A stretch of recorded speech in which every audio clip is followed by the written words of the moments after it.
So Stephen Yaxley Lennon has found himself on the wrong side yet again of the British judicial system.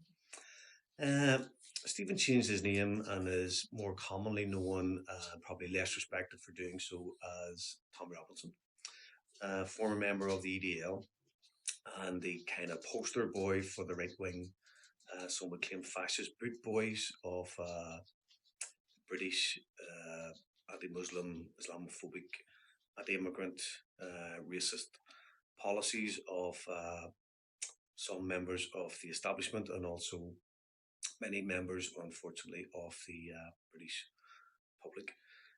He's been found in contempt by a judge for filming and then distributing the images of people who have been charged with criminal offences.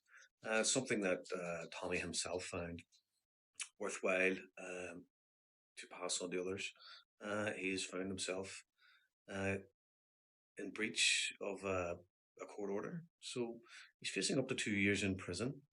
I just find it amazing that people like Tommy, sorry, I mean Stephen, uh, find themselves in these positions where sons of immigrants becoming themselves an immigrant. I mean, Stephen comes from an Irish family with an Irish background, but obviously, in order to fit in with the people that form part of his social circle in England, he's tried to become more British than the British are themselves. And when you consider that Boris Johnson, Nigel Farage, Michael Gove, many others have prominent positions on the right, many of whom have been accused of being racist in the past, many of whom are anti-immigrant, are all descended from immigrants themselves. People who would never be in the position they are today if it hadn't have been for an open borders or a welcoming refugees or a pro-immigration policy to Great Britain.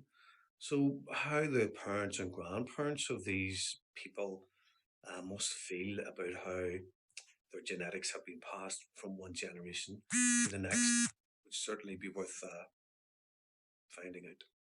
So, Tommy, I mean, Stephen, if you go to jail, mate, you'll not be getting any cards from me. You deserve everything you get.